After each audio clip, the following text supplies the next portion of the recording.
The games is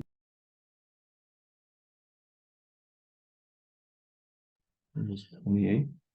Good evening, everybody. Welcome to the Capital One Orange Bowl Selection Day press conference. We're going to get started here in just a moment, but just some quick announcements. On the call today, you'll hear from our two head coaches of the 90th Capital One Orange Bowl, Kirby Smart of number 6 Georgia and Mike Norvell of number 5 Florida State. We're going to get started with Coach Smart here in a moment. But before we get started, media are reminded to apply for credentials at orangebowl.org/credentials and reserve hotel rooms at our media headquarters, the Le Meridian Dania Beach at Fort Lauderdale Airport. Room reservations, links will be available after completing the media application process. Again, all of this information can be found at orangebowl.org/credentials. A recording of this press conference along with an audio transcription will be available on the CFP media portal shortly following our conclusion here. Florida State, who will be the home team for this game as the ACC representative, comes in with a record of 13-0, champions of the Atlantic Coast Conference. This will be FSU's 11th appearance in the Capital One Orange Bowl, the most of any ACC team owning a 5-5 record. Georgia, the visiting team in this game, comes in with a record of 12-1, finishing first in the SEC East. The Bulldogs are making their 5th appearance in the Capital One Orange Bowl, first since 2021. This year's game will be played on Saturday, December 30th at Hard Rock Stadium, televised by ESPN at 4 p.m. Eastern. And before we open it up with Coach Smart, I do want to pass it over to Orange Bowl CEO Eric Palms for some brief remarks. Thanks, Mike. We are so excited to have this exciting matchup in the 90th Capital One Orange Bowl between number 5 Florida State and number 6 Georgia. It is the highest ranked non-playoff Capital One Orange Bowl in the CFP era, topping last year's number 6 versus number 7 Clemson Tennessee matchup. We're very excited to host ACC champion Florida State Seminoles. Had an amazing season under Coach Norvell, finishing undefeated at 13-0. And then the SEC obviously is also a tremendous partner of ours. Thrilled to have the SEC now for 6 years in a row. Georgia, what can you say? An incredible run the last few years. In fact, we had them here in 2021 playing Michigan in the national semifinal. And we congratulate Coach Kirby Smart and the Georgia Bulldogs. The fan excitement and demand is certainly there. Tickets are almost out here. Of course, the schools have their allotments, and very few suites remain. So we're eager to host these two teams. Number 5, Florida State, number 6, Georgia. National spotlight will shine bright at Hard Rock Stadium on Saturday, December 30th. Back to you. Thank you, Eric. Now we'll welcome in Coach Smart to say a few words, and then we will open it up for questions. So, Coach Smart, why don't you start us off here? The floor is yours. Thank you. First, thanks for those kind words, Eric. And we at University of Georgia are honored and excited to get to go down to sunny South Florida, and looking forward to an incredible environment. Although obviously our players are very disappointed today with the outcome of our game last night, we are looking forward to this opportunity. I don't think there's another team that we would love to be able to go compete against in Florida State. I have so much respect for Mike, his staff, the job he's done there. I grew up going to Tallahassee every day of my life from where I grew up in South Georgia, and to watch what he's done with that Florida State program is just incredible. I know firsthand how hard it is to have an undefeated season. It is hard. It's hard to win games in any conference. It's hard to win games repeatedly, and he had a perfect season and won every game. That's really hard to do. So a lot of kudos and congrats to he and his staff and his team and his players with all they've overcome and the team he's assembled. This should be a great matchup. Two giants in college football across history and recently. And I always worry about when you get in bowl games of the matchups you get to have So this matchup is really exciting.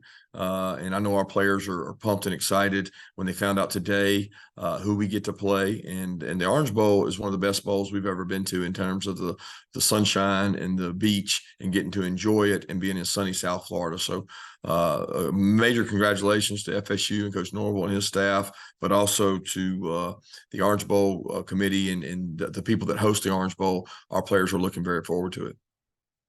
Perfect. Thank you so much, Coach Smart. Now let's pass it over to Coach Norvell to open it up with some remarks, and then we'll open it up to everyone for both questions. So Coach Norvell, we'll throw it over to you. Thank you. Yeah, us today's been an emotional day. You're coming off of last night. Just so proud of our team. Finishing up undefeated season, ACC champions. Absolutely respect the opportunity that's here at the Orange Bowl, and there's such a great history with Florida State and the Orange Bowl, and to be able to get matched up against the best team in college football over the last 3 years. And you look at Coach Smart and the job they've done. This is a special team that we're going to go against. Obviously, last night did not go how they wanted, but this is a team that's really set the standard over the last few years, and the work that's gone in. I've got a lot of respect for Coach Smart. Over the way that he operates a program, the consistency that they've shown, and to be able to match up with them in what I believe is two of the best teams in all of college football here this year. It's really going to be a special matchup. I know our players, they're disappointed. You'll hear today with the news of not getting a chance to compete for a national championship, but we've had a team that's responded throughout the course of the year, and they've responded to adversity. They've had to fight through, they've had to overcome. I believe in the heart and the character of this team, and I know that they will respond once again. And it's going to take a tremendous effort on our part, but I know we're excited for the opportunity to be a part of this tremendous game with all the historical value that comes to it, and just to be able to play against such an outstanding opponent in Georgia, and it's going to be one that the fan bases are going to be excited about. Be able to be here in our home state, to be down in Miami, to get a chance to compete, once again for this team, to showcase their identity and who we are and what we're truly aspiring to be. I'm just grateful for the opportunity. Thank you so much, Coach. We will now open it up for questions for both coaches. To ask a question, please click on the raise hand function on your Zoom screen. We'll go through and get through as many questions as possible. Once called upon, you'll have to please unmute yourself, state your name and your affiliation before asking your question. And we will kick it off with Andrea Adelson. Go ahead, Andrea.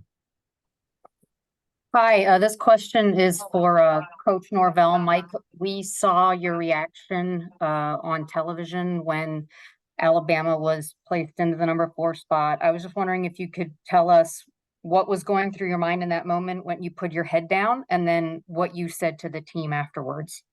I was just hurt for our players. I mean, to be honest with you, that was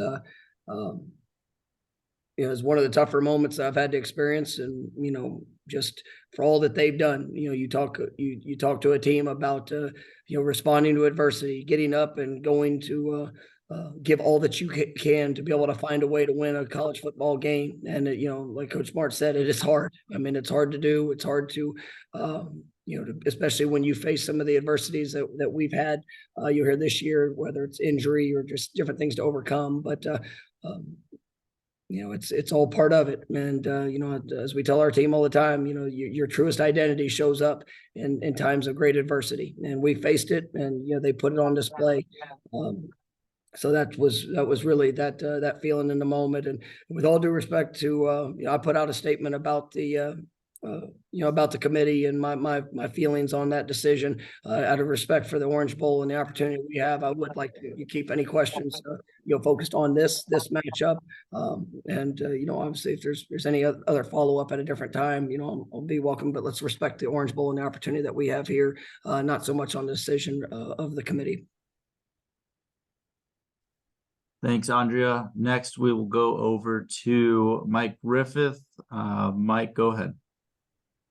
Kirby, I think Georgia's won 6 bowl games in a row, going back to that Baylor Sugar Bowl. You kind of changed a direction on players that only players that were playing were going to the bowl games. Your program's shown commitment, even to non-playoff games. Can you talk about that connectedness? And I guess you probably saw Kendall Milton had some strong comments after the game about his commitment to playing this game and not abandoning his brothers. Yeah, I didn't see his comments actually. Right before I got on here, I mean, I've been just swamped this time of year for college football coaches. I don't think people actually acknowledge. I haven't watched one thing outside of the naming of the four, because it's also close to the portal opening, and these teams that played in championship games. Today is like drinking water through a fire hose. So I have not seen anything posted by Kendall, or I did talk to our team, and they are very excited. And I think of all the bowl games we could be in outside the playoff, this is where our kids would have loved to have been. So that part is good. And I think we got a really high character team, really a bunch of fun guys to coach. The guys that want to play in it, they're going to continue with us. They're going to enjoy that. We'll have guys going to the portal, and guys look for the future's bright for them, maybe at other places, and that's what the portal's for. So we'll lose out on some guys like everybody in the country will, but the guys that come back, they're going to be a commitment to getting ready, getting better. It's not just about this game; it's about the practices you get to have for this game. And a lot of guys are going to be guys that play for us next year. They're going to have to get 15 practices or 13 practices that they get ready, almost like an extra spring practice, not to mention the mid-years that come in and get to practice with you too. So this is a tremendous time to develop and get better. And we're gonna do all we can to get our team in the best shape they can to be ready to go compete against Florida State. Thank you. Next, we're going to go over to Dan Tortora. Dan? Question for both coaches. Coach Smart, first and foremost, like you said, having players that will play and some won't be there. Fran Brown, one of your assistants, has moved on to Syracuse. Would love to get your thoughts on what Syracuse is getting and just what he brought to your program. And Mike, speaking of bringing to your program, just Jordan Travis and the legacy that he leaves with Florida State. Yeah, I'll go first with Fran. He's an incredible person, human being, beautiful family. Nobody's more upset than my 11-year-old son, who was one of his best friends was Braden, Fran's son. When they first came down, they got to be buddies, and they spent really a year, 2 years together. And Fran's just an incredible person. I think anybody that's met Fran knows he impacts people. He has great relationship strengths. He'll be awesome for Syracuse. They're getting a great recruiter, a great leader. And he's going to do a great job. He knows everybody in the Northeast, so better watch out up there, because he knows everybody in Philly. Yeah, to touch on Jordan, just a special man. The example he's been for our football team, the way that he's grown, the work that he's put in, the way that he approaches every day, just whether it's practice, meeting rooms, what he's doing in the classroom. I mean, he really, he approached every day as a champion. And I think that he's been one of the bright lights of college football that you see somebody that was in a challenging, tough moment that has really improved at a drastic level. He's become one of the best players in the country, and he did it the right way. He cares about people, cares about this university, cares about his teammates, and unfortunately he got injured, that was the end of his playing career. But even through that, I mean, he's been so present in everything that he could be, just to help his teammates, to continue to be supportive, to the encourager. And I mean, just he's what's right about college athletics, and just so glad to have his example. And he's just a wonderful Seminole. All right, thank you. Let's go next to Chip Towers. Yeah, I guess I'll ask Kirby about this. For Kirby, you've become well known for being a great motivator for your teams. Can you just talk about the aspect of getting FSU in this type of situation, a team that's obviously going to feel very slighted? They're obviously good enough to be undefeated. It's almost feels like you guys might be walking into a kicked hornet's nest or something like that. Can you just talk about the dynamic? And I'm sure, as upset as you guys were about how things turned out, there's some empathy here as well, right?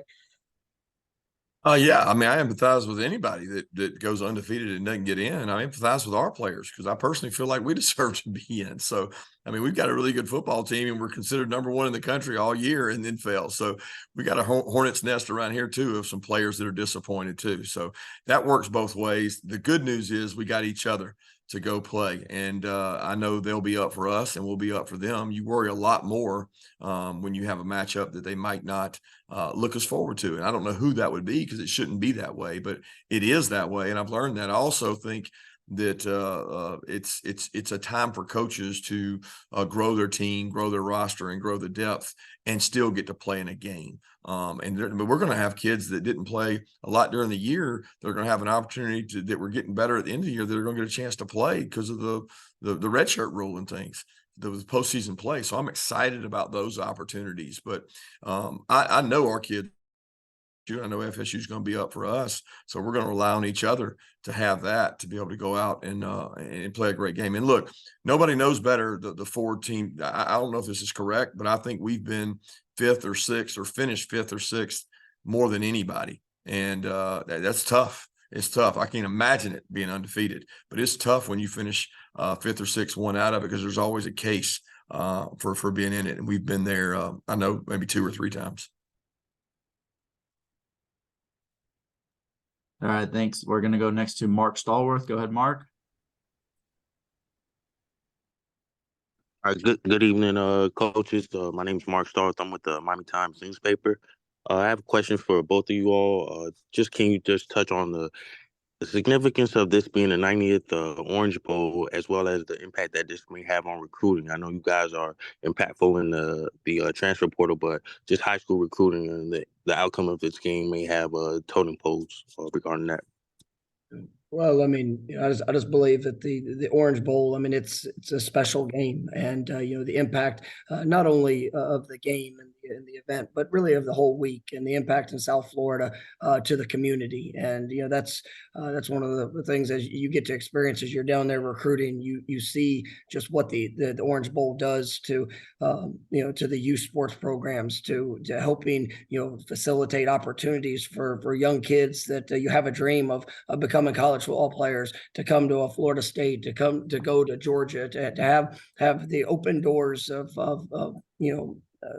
what their future can be. And the Orange Bowl has been just such a staple for opportunity, and to be able to be a part of the 90th game is special. And it does have a great recruiting impact. I mean, a lot of our best players are from South Florida, and it's going to be a chance for them to be able to go home and to be able to play in front of their families, and just to be able to showcase once again the identity of our team, and where we're going, and what we're building here in Tallahassee. So it's going to be a great opportunity for us. Yeah, I agree with what Mike said. I mean, there's no greater place to recruit than Miami, Florida. Kids love football. The kids down there are different. They come in ready to play. There's no anxiety. They don't fear anyone. So the kids we've had in our program from that area are incredible. So getting to play down there allows us to stretch out our tentacles and have contacts. And there's a lot of good programs in the state of Florida, but we've been very fortunate to have 3 or 4 first rounders come out of that area. So I love when we get a chance to go down there and play. Thank you. Next, we will go over to Seth Emerson. Go ahead, Seth. This is for Kirby. Not the last 2 years, but this isn't your first rodeo in the kind of opt-out of bowl era. Have you found that there's any sort of balance between a benefit to playing younger guys and maybe getting a sneak peek towards what your next team is going to be, but also trying to win the game? Yeah, I think it was the year.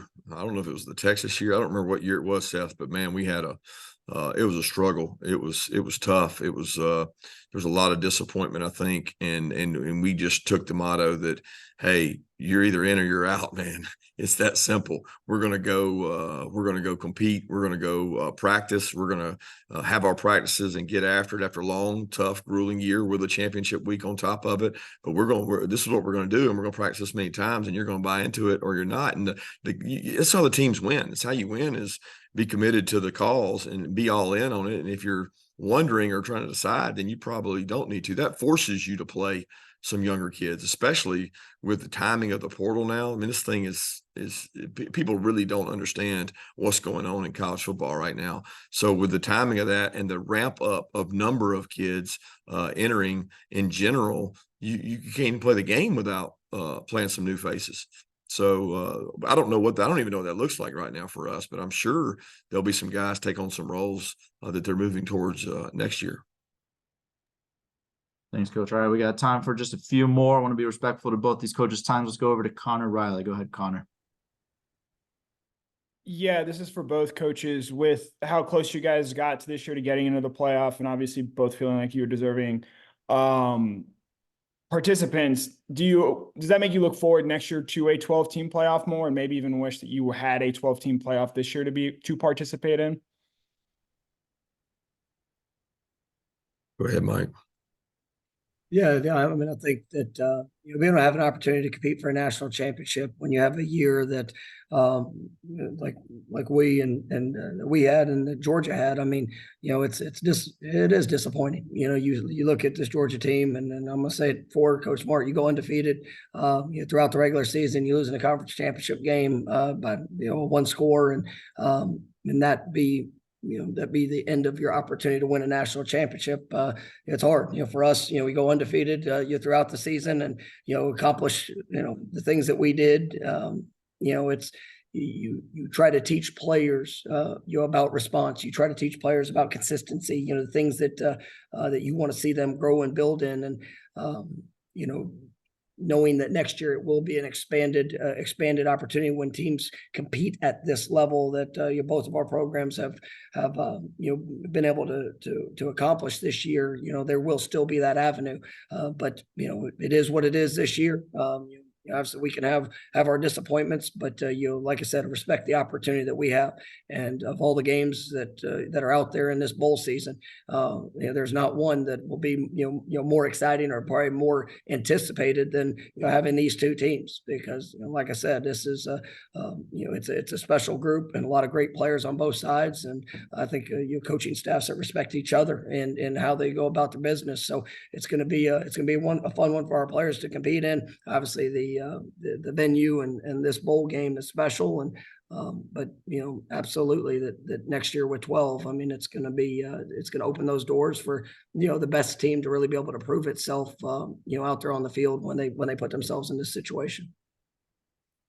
Yeah, Connor, I don't want to be long-winded because I could talk for a long time, but football is a very unique sport and it's unlike other sports, and it's hard to say, because I've always wanted to say, the 64 tournament basketball team, the baseball team, the soccer team, all these sports I follow in college sports, and I love college sports. They're pure people. I go watch college athletics all over the country. I love watching it. They can go have these big pools and big tournaments to determine who the national champion is, and it just seems fair and nobody's upset with it. And college football hasn't really been able to get that done because it's much harder in a sport where you play. The game is so physical and it's once a week, and you can't have a 64 team playoff at the end of a regular season. So the model becomes, what is the appropriate model and where is the number?